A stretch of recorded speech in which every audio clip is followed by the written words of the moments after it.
breaking the code for electric vehicles in terms of making them lighter, when of course they're getting heavier and heavier, and making them less expensive rather than more expensive, that's like breaking a code, that's cracking a code.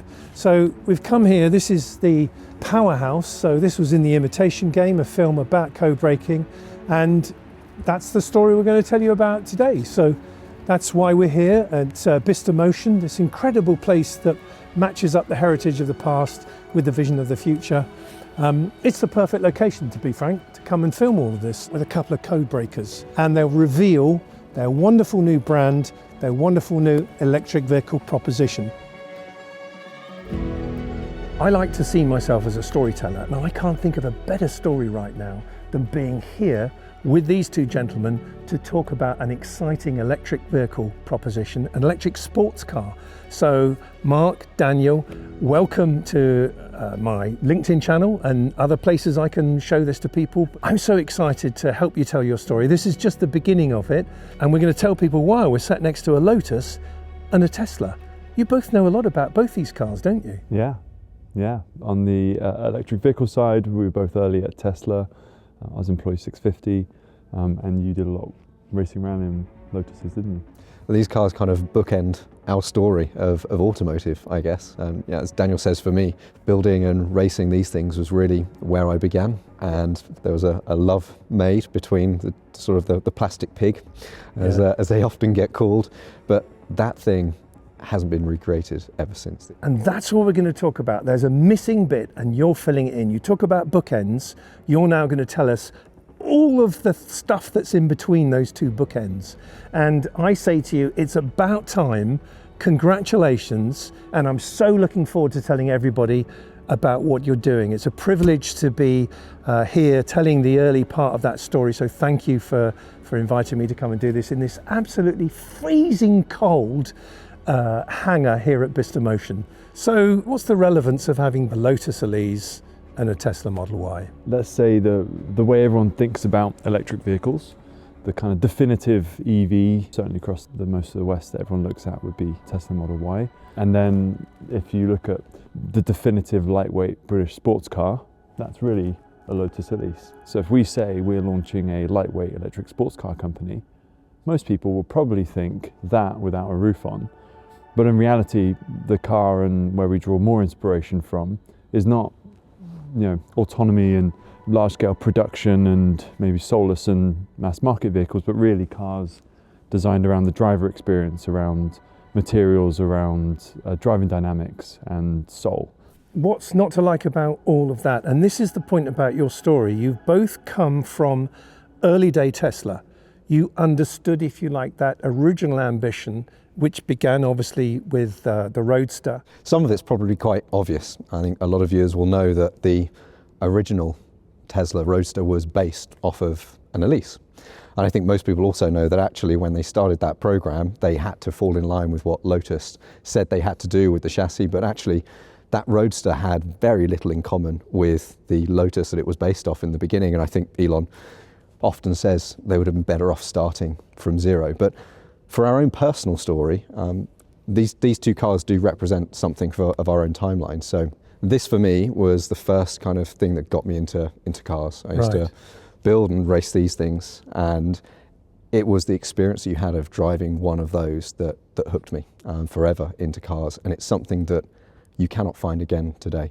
Yeah. There isn't that lightweight, raw driving experience that exists.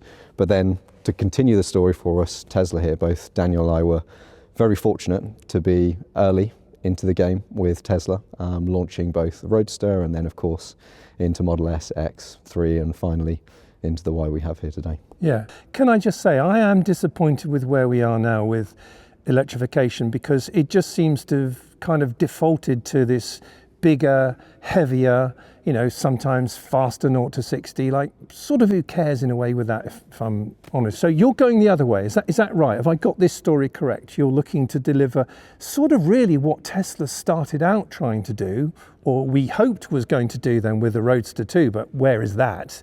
And I love the fact we're talking about Lotus, because of course Colin Chapman, the founder of this extraordinary company, his DNA, his principle, his modus operandi was all about how you how you make lightweighting work in delivering everything else, wasn't it? Add lightness. Add lightness, yeah, indeed. That's the thing. So you're quite happy to be called lightweights. It's not a slur, is it? So we're now at Motorsport UK headquarters here at Bicester Heritage, facility opened by Sir Lewis Hamilton. And look at this array of helmets that we've got here, all the great and the good from motorsport. There is Lewis Hamilton, Jensen Button, Damon Hill. Where do you think motorsport could play in your story? But it's really about why we're actually even creating the car, right? This is a thing that people can use at the weekends, but then also for us it's so important to be able to enjoy it in the way that a proper sports car can be used. The car itself, for that lightweightedness, the serviceability that we have in it as well, is there to be used, and that's why it's great to be connected here. Yeah. I'm drawn to people who can make things happen quickly. So when you're talking about some of that proposition, what's the timeline?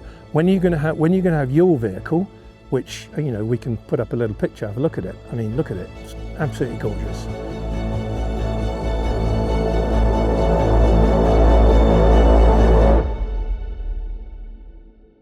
When are people going to be in a position of being able to buy that?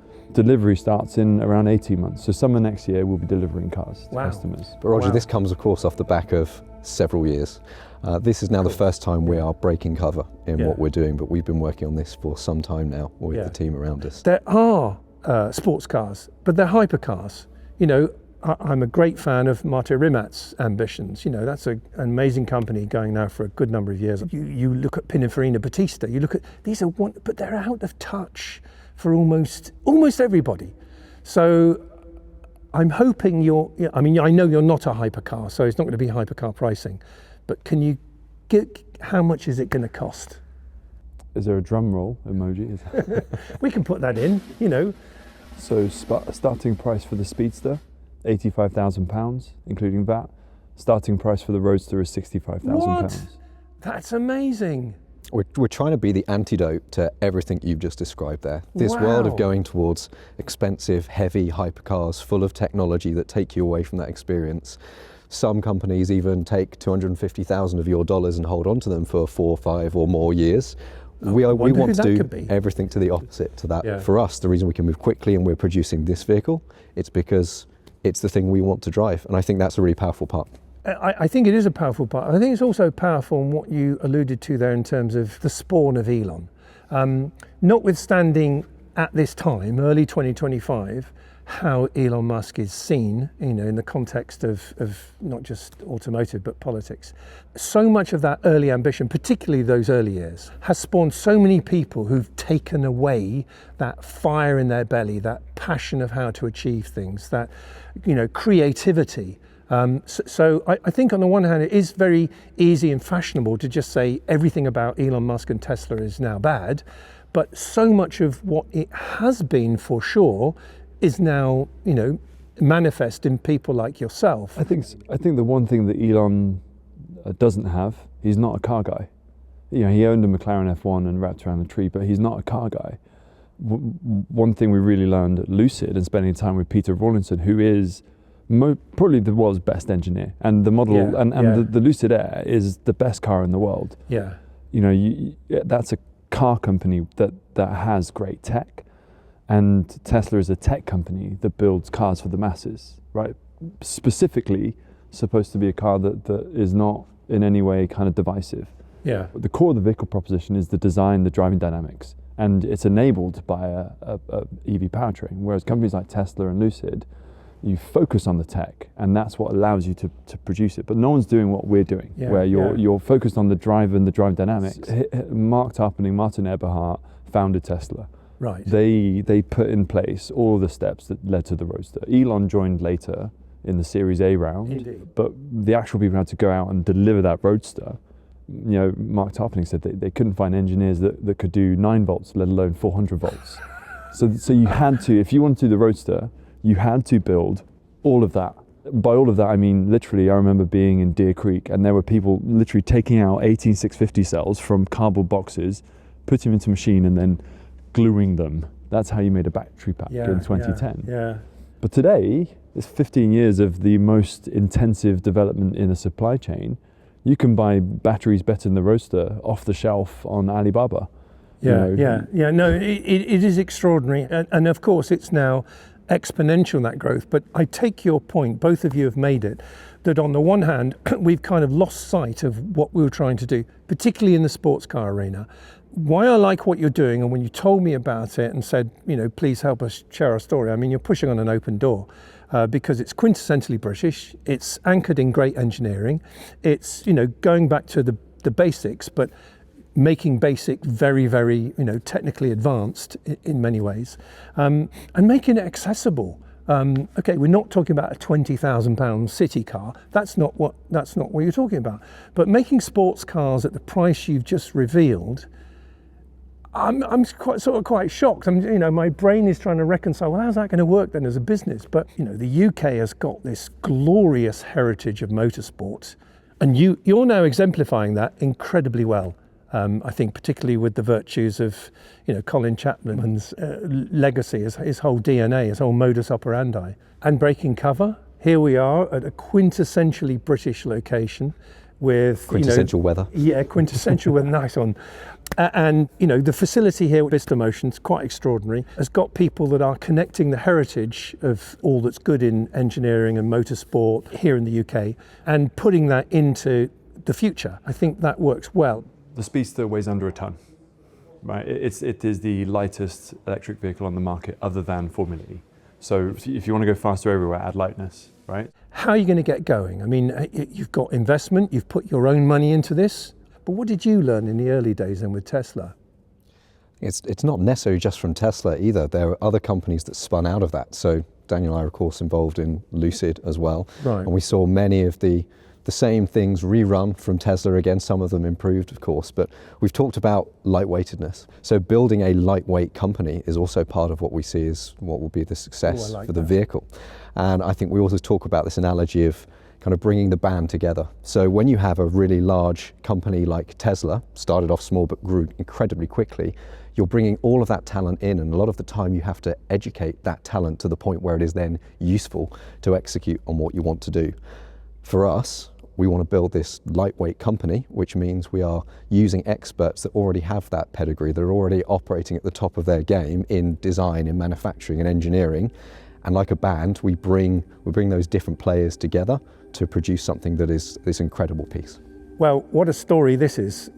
It's only just beginning. That's the best part, to be involved in the story right at the beginning. So you've now heard a lot of that. But what you haven't heard, so we thought we'd wait and tease that till the very end, is, so what's the name of this new brand? What's the name of this new incredible ambition? So that's not for me to reveal.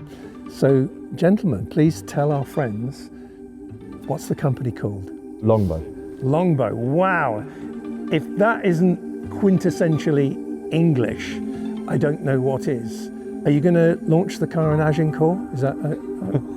We are, yeah, but not when it's raining. No, maybe not. So we now know the name, but what we need to understand is, you know, where can we find out more about that? We just launched our website. All our products are there. We can place reservations for both the Roadster and the Speedster, and you know we're going to be bringing the prototype out on the roads, as we said, in the next 3-4 months. Yeah. It's beautiful. It'll drive great, and it's actually going to get delivered. So that's the key point. Well, look, gentlemen, thank you very much, and it's so lovely to tell the story. British made, British engineered, British vision, and two wonderful entrepreneurs. Fantastic. What's not to like? British weather. Let's not talk about that anymore. I am so cold.